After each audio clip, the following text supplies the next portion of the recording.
ololaha nadaafadeed ee ay sida wadajirka u fuliyeen ururka ilaalinta fayadhowrka xeebaha ee gabdhaha Soomaaliyeed ee Wamisko iyo maamulka degmada Shangaan iyo gobolka Banaadir iyagoo qashinka ka guraya badda xeeligeeda dadka deriska la badana ka codsanayay in ay ilaaliyaan fayadhowrka badda.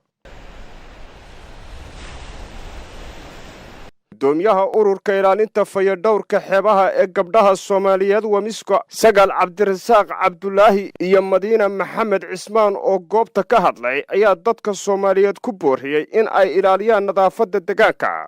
halkan baaq uga soo jeedinayaa dadka walaalahay ah ee Soomaaliyeed ee Muqdisho degan gaar ahaan degmada Shangaani inay iska saaraan qof walba min qofka ugu yar ilaa min qofka ugu weyn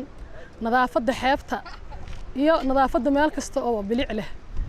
waayo nadaafadda xeebta waa muhiim waa meeshii dhammeed oo quruxdeeni waa dhaqaalaheeni waxa arki kartaa kalluunka badda ku jira maanta laga ganacsanayo ama aan nacfinayno qashinkan haddaan laga nadaafin oo laga taxadirin badda waxa malaaygaas uu dhimanayaa. waxaan maanta u taaganahay olol nadaafadeed oo inoogu soo gurbadeen gabdhaha xeebaha Soomaaliyeed ayagoo garab siinaya degmada Shangaani sida daradeed maanta waxaan qabanay nadaafad aad iyo aad ma taqaana u culus waxaan ma taqaana ba u jeedinayaa baaq u jeedinayaa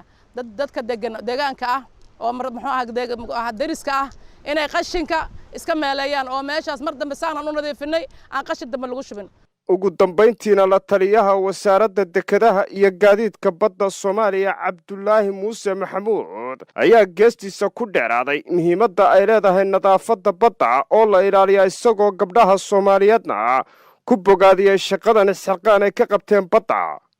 qiimaha barnaamijkan uu leeyahay waxaa ka mid ah nadaafadda maanta laga sameeyo mashruuc hawleed ay ka dhigan oo maxaan ku waraahday lagu nadiifinayo xeebta maxaan ku waraahday degmada Shangaani agagaarkeeda waana mid aad iyo aad runtii qiimo u leh intaanoo ay isugu yimaadeen xeebelay ah oo barnaamijka badaha maxaan ku waraahday Soomaaliyeed matalaya iyagoo markaas hawlaha bilicda iyo quruxda iyo nadaafadda badda xeebaha badda ka shaqeynaya. Cabdirasaaq Xaj Saleebaan warbaahinta qaranka magaalada Muqdisho.